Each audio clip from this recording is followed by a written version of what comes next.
Hey, what's up? This is our new Bobcat E35 excavator. It's a 2018. It's a 24.8 horsepower Kubota diesel. It's Tier 4 compliant. It weighs 8,377 pounds. This is the redesigned engine compartment. A little bit easier to get in and work on everything. You can see the air filter box is right there. All the filters are pretty accessible. Then this machine has the long arm option, so they added this additional counterweight. We just traded in our 2007 430 zero house swing Bobcat mini excavator, and there are some noticeable differences.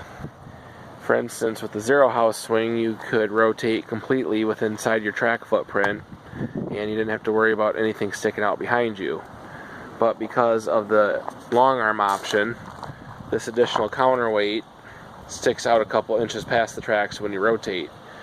So the house is not circular exactly, it's kind of oblong. But this has the security feature where you have the locking fuel cap, and all your compartments have the locks that take the same ignition key. So you don't have to worry about anybody sabotaging or messing with your equipment when it's left outside.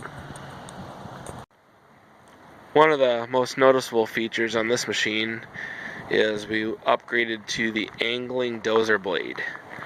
Now that's a nice feature for when you dig a trench and you have to backfill. You can angle this front blade just like a snowplow and easily backfill your trench. It's also nice for grading. The other nice thing is everything, including your pivots and cylinders, they actually went down to one cylinder, but everything is much easier access and easier to grease. The grease zerks are right there, and there's actually less grease zerks on this machine, and they're easier to get to. That's a very nice feature. Under the side compartment here, you find all the hydraulic goodies. There's your control valve block assembly. I was somewhat disappointed to learn that they didn't upgrade the design all that much.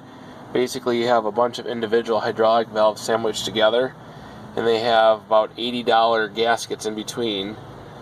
So if that valve block should loosen up from vibration, we've had this problem on our other machine, the hydraulic pressure will blow the gasket out and you'll get a massive leak. There's a lot of hoses. They all have to be color coded, labeled, and disconnected. So it's a couple hour job to change one of those gaskets. This one looks a little easier to get at, but we'll see what happens. Then up here you have your hydraulic fluid reservoir. It's got a nice little sight glass to see your fluid level. One thing to remember on these compact excavators is you have to have all the cylinders retracted to get an accurate oil read level. If you try and fill that without compacting all the cylinders, you're going to overfill the tank and have it overflow.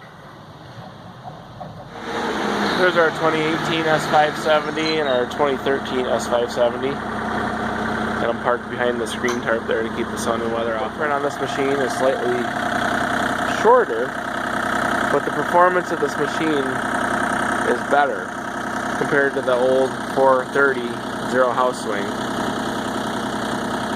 This machine seems a lot more stable, but a lot of that is due to the fact of the new style rollers. If you see, the rollers are on the outside of the track groove, so it's like a double roller for a wider, more stable footprint. The old way was a single groove roller that operated inside of a little channel inside the track. Here's a better view of the operator seat.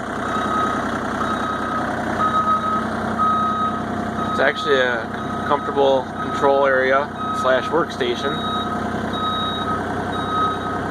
That little switch up there is to shut off the beeper travel that I mentioned earlier. Every time you hit the sticks, there's a backup alarm, or they call it a movement alarm. So you can momentarily shut that off if you're traveling like a long straight distance and it starts to get annoying. The other thing that's cool is they enclose underneath the seat and they have this compartment with the manuals and a little storage spot for tools. think I'm going to like that big machine. So I don't know if you can see it there. That little yellow button on the back of the blade lever. You push that and it beeps twice, and the rabbit comes on to show that you're in the fast speed, which is the fast track. Beeps once to show that it's off. This machine moves quite a bit slower than our 430 did. When you put that one into the fast mode, you could tell, and it was definitely moving. I would say this machine in fast mode is about the equivalent of our other machine in slow mode. But I was told that they slowed everything down to help preserve the undercarriage. You have all those rollers, sprockets, and bearings, and speed is one of the killing factors on those parts. How not only does the house rotate, but you can swing the boom. I guess that's why they call them compact excavators. That packs up into a neat little package to fit in these tight places.